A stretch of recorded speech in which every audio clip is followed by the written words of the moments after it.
thought that I would do something different today. A new map.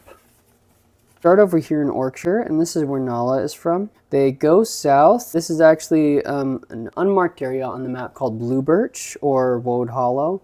And then after they're through, you know, the Snake Lake Fairy Fountain and everything, they go south into Thegra Village, where they're going to have like their Olympic Games. They're going to have the Sea Torch Festival, where a bunch of Orcish tribes from all over are going to converge in Thegra, and they're all going to compete. And then it's going to be like, oh, why can't... Oh, my cat is here.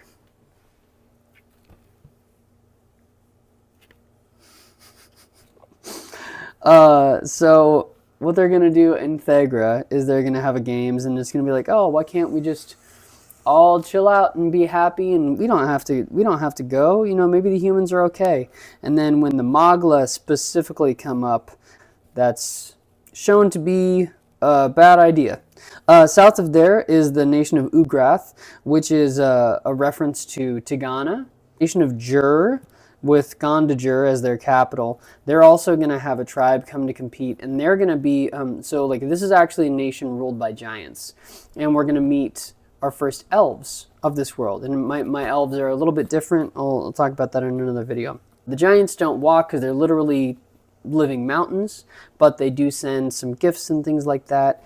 And then the Yegara tribe, Bakura is actually the last of the Yegara, but he has been spending some years in a side quest called Legend of Bakura. We see that he spent some years in Guthrie, and then going north into this land of Curlew, and now they're going up into Snowjaw, and he is slowly building followers, and he's going to try to come up with a revolt. He's going to try to overthrow the Neamese government.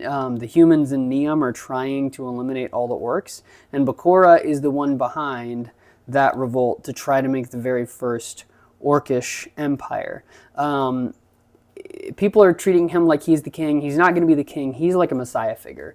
He's a lot like Paul Atreides in Dune and Dune Messiah, but if he liked the power. So he has traveled all the way up here. The chapter I just published yesterday, he's actually in Snowjaw. They have a fight in Snowjaw with someone who came over this way trying to cut across Snowjaw and go into Jur, and they wrecked his shit. It was a really fun chapter to write. Juk is the Goblin Kingdom. They are not participating in the games. This is a place called Ugru's Ravine, and this is the Chasm Temple. This is like, you know, in the deepest part of this cave are the bones of Ugru, which is like a shrine, and it may or may not be ritualistic. People will debate about that. The nation of Nor recognizes immediately, as soon as Nala shows up, they recognize that she's the shadow goddess, and they're sort of split on what to do about that. The Mogla are these milkskin orcs that cause trouble. They're problematic. Ruinport was once Orlathia, which is where Paco was from. Now, that's not the only exodus that happened. This is a huge area. Very, very populous.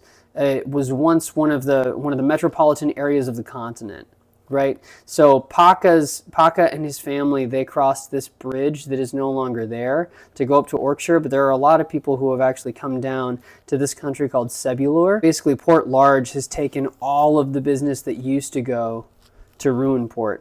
Mogla took this thinking that they would get a bunch of money, but then they ruined the port. They're conquerors, but they're not. It's kind of like the current administration, right? It's wrecking all the infrastructure, and then it's in ruins, and then now no trade can happen because they've only made enemies and no allies. Slaga, I haven't developed this country yet. Ebulir is like based on Tyre, based on the Phoenicians. Yegara, this is a desert. Esgaluri and Ebulir, they're nations that get along really well, actually, but they have very different forms of government. Esgalirium is all like this is like anarchy a little bit. It's like a free nation. Ebulir is a high, it's a government of traders, of merchants, of merchant princes. You can buy titles and things like that. The person with the most money wins the title of prince, right? That kind of thing.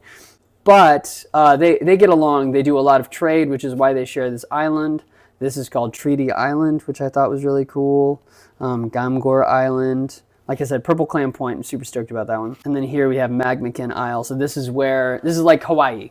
This is where the volcano giants are. This is where the magma elves are. The magma elves have volcanic skin, dark volcanic skin, and they bleed magma. Their eyes are of magma. The kin part indicates that they're giants. And then in Snowjaw, up here, you have the Frostkin, and that just indicates there are giants here. Here there be giants. The Noor are right here, and they're sort of like Ugru's, not chosen, but they're like a very particular cult of Ugru. And when they started to have conflict with the Magla, that was thousands of years ago, right? And they're just such different cultures, and it's like Jerusalem, right? Both of them claim this forest, which is called by most the Warwood. Each of them has a different name for this sacred wood, where their god came from, and it just happens that they have a different god, and that the Magla have Mayariel, who's the spore goddess, so they have spore locks. The Noor have spore locks, but they also their main goddess is Ugru. Their main goddess is Nala's goddess. And so they fight over this area when, in fact, all of the gods made all of this happen. But these two tribes, they don't see eye to eye on that. So, because this conflict has been happening so long, there was actually a tribe that went southeast a little bit, and they took this land, and then over time that tribe split into these three tribes. So these are all tribes of the Noor. There are the Igthu, the Vilnor, Agnor, Igthu, Vilnor, Agnor. And so those are all branches of the Noor tribe. They all have slightly, it's like they're one big cult to Ugru right there at the edge of Ugru's ravine, but each of them have slightly different practices and so on. I've got Vale of Sentra here. So this is where like the vampire orcs live. This is the cave temple. And the vampire orcs are on Bakura's side. They love Bakura. So when Bakura rolls through this area and they come into contact with Bakura, they get converted to the Yegaran religion. And so they become a province, like an early province of Yegara, of New Yegara, right? And that because of that, he will reward them greatly once he becomes a messiah, and once they have this sort of the Vedic rituals, they'll manifest in this world as rituals to Bakura. Book 2 takes us down through here, up through here. Something happens. Boom, boom, boom. Big battle here. Party splits. Rowan gets taken here, and then the rest of the party comes down over here, and then Book 3 happens. They get here. They try to invade. They get put into prison, and then there's a big finale moment where everyone's fate turns on a single decision. We don't even get to see anything south of the ravine until Book 4.